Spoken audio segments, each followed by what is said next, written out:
Cara, tem uma parada sobre isso, bicho, que a frustração, ela é sempre um delta, ela é um gap entre a expectativa original que você tem sobre alguma coisa e o que você recebe.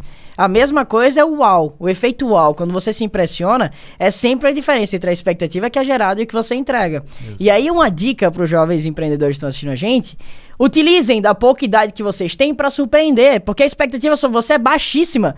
Ou seja, qualquer coisa que você fizer acima do normal, você já vai ter o efeito wow. E aí você pode usar isso a teu favor. O que é que eu fazia? Eu sempre curti surpreender. Quando eu ia na reunião, eu ficava caladinho, cara. Caladinho. Mas quando eu abria a boca, eu abria a boca. Justamente. Que é todo mundo lá. Uma criança tá na mesa.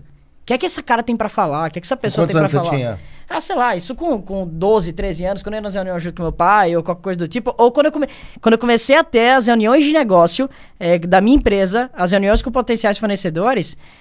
Eu sempre fazia a expectativa baixar, trazia a expectativa para baixo.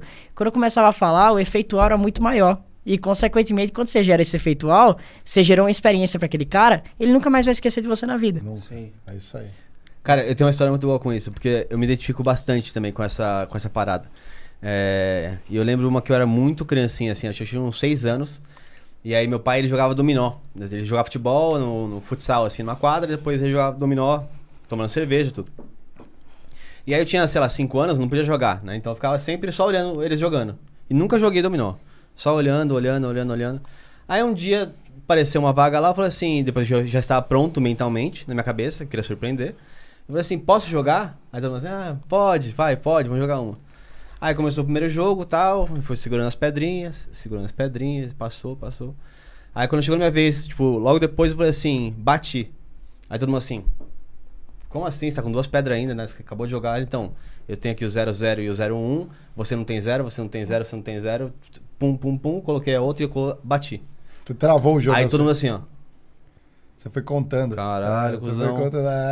E aí, tipo, a minha primeira memória disso foi quando eu era muito pequenininho. E até hoje eu faço isso, que nem eu fico assistindo os outros jogando videogame.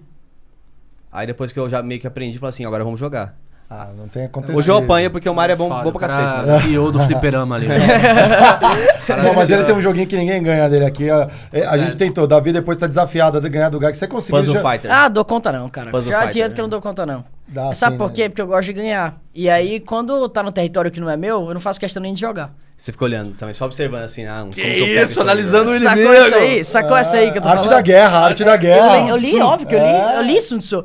A lógica é assim, eu curto fazer coisas que eu tenho a possibilidade de ser o melhor, é brisa minha. Uhum. Então, se eu não for bom naquela área, eu prefiro não fazer e deixar pra alguém que é bom fazendo. Agora, no que eu sou bom, eu sou bom. E eu busco ser o melhor todos os dias nessa parada. Sim.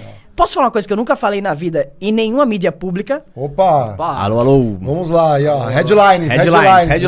Cortes. Corte aí, produção.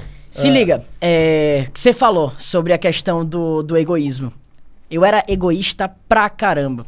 Prepotente. Mas não externalizava isso no meu comportamento. Eu não era arrogante de chegar e achar que eu era melhor do que alguém e tratar mal as outras pessoas. Mas eu era arrogante de botar o mundo nas minhas costas e achar que a responsa era minha. Como assim? Eu comecei a trabalhar com desenvolvimento pessoal muito novo. Comecei com empreendedorismo e acabei entrando nessa vibe de desenvolvimento pessoal e me interessei muito por isso. E aí, eu achava que só eu tinha a solução do problema das pessoas. E eu colocava o mundo nas costas por isso. A responsabilidade é minha. Fiz o processo Hoffman, que você fez também. Mas você se fudia por causa disso? Fudia, claro. Porque tudo era mais complexo, tudo era mais difícil. Mais difícil não, eu entregava. E aí, na perspectiva das pessoas, estava dando certo. Mas a que custo? A que preço? Eu fazia uma palestra, voltava para casa, estava devastado, cansado, porque eu fazia com muito esforço. Não era fluido, não era leve. E aí, no processo Hoffman, a guia do processo, ela olhou para mim e falou assim, você é egoísta, né? Aí eu, como assim egoísta? Você é arrogante, né? Eu, como assim arrogante? Ainda falo mais, você é prepotente. Aí eu, como assim? Ela falou, a partir do momento que você traz o problema de alguém pra você e você resolve pela pessoa, ou você quer resolver pela pessoa, são duas coisas. Primeiro, você não tá deixando a pessoa viver a experiência que deveria ser dela, evolução, você tá sendo egoísta. Sim. Segundo, você tá sendo arrogante e prepotente. Porque quando você acha que só você tem um problema, só você tem a solução do problema, você tá subjugando aquela pessoa. Então você acha que você é maior que ela. Naquele momento eu fiz... Faz sentido. Me desbloqueei não, mas me melhorei, me evoluí, entendi. E o primeiro passo pra resolver um problema é entender que é o problema. Hoje eu levo a vida com muito mais tranquilidade. Só que no começo, depois que eu resolvi essa bronca comigo mesmo, a minha palestra tava sendo ruim. As minhas entrevistas não estavam sendo bacana. Por quê? Porque antes, a força da vontade de querer fazer isso me fazia entregar o resultado. Só que eu me consumia por dentro.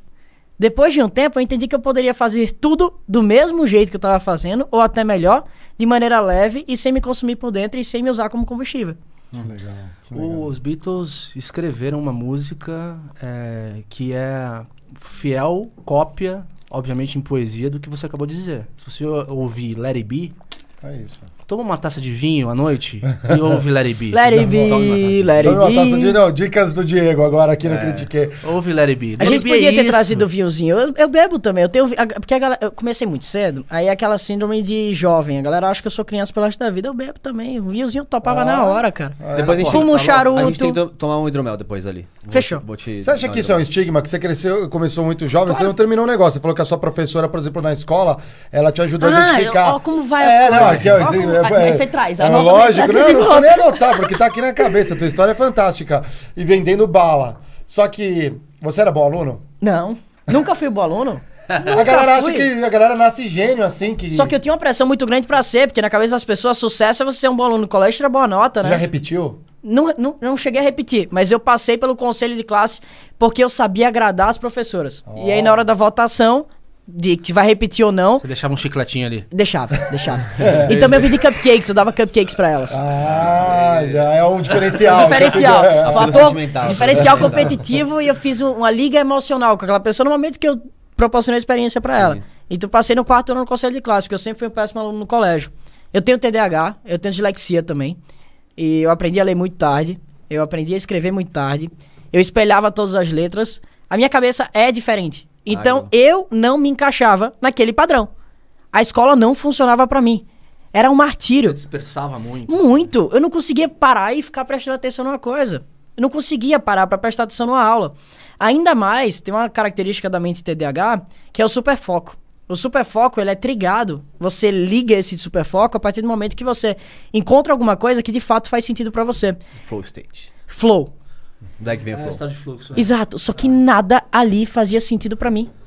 Sabe por quê? Porque eu não via a utilização prática daquilo. Eu perguntava, cara, mas eu vou usar isso pra quê na minha vida? E a gente tem uma coisa, lá vai eu palestrinha de novo, chamada memória de curto prazo. Quando a gente escuta alguma coisa que a gente não consegue provar pra gente mesmo que essa coisa é relevante e é importante pra nossa vida, o que é que acontece? Essa informação ela vai pro limbo da memória de curto prazo. Então ela é automaticamente esquecida. Porque a tua mente ela faz um processo de limpeza mental que nem o computador. Se você tiver muita informação, o computador trava. Atualmente é a mesma coisa. Ela limpa, ela joga fora essas informações de curto prazo. Então pra mim, não fazia sentido estar estudando coisas que não faziam sentido pra mim. E aí eu era um péssimo aluno. Era muito ruim no colégio. Tipo os cookies, vai ficando só os cookiezinhos lá no... Cara, no registro. mas assim, tô curioso pela idade. Vou perguntar os 13 anos ali. Os 13 anos. Eu sabendo, por exemplo, que empreender é foda, porque empreendedor tem que trampar pra caralho, não é pouco não. E tô numa idade escolar onde eu tenho que fazer o meu ensino médio, tenho que me preparar pra já saber o que eu quero ser quando crescer. Teus pais, cara, não chegaram e falaram, cara, agora tu tem que estudar, tu vai se enfiar de criar empresa, perder noite aí. Como é que foi esse processo? Tu sofreu resistência no teu processo? Como é que foi isso? O jogo mudou quando eu cheguei com 15 anos, em 57 cidades do Brasil, faturando mais de 1.200.000 por ano. Aí o jogo mudou. Não, mas antes de faturar isso, você teve que comprar briga, né? Até lá eu comprei a briga. Bati no peito e falei, eu dou conta. Deixa comigo. Eu não tô indo bem aqui, mas Você eu vou... trucou teu pai. Troquei. Total. Óbvio. Óbvio que troquei. Eu sabia o que eu queria. Tinha claro na minha cabeça.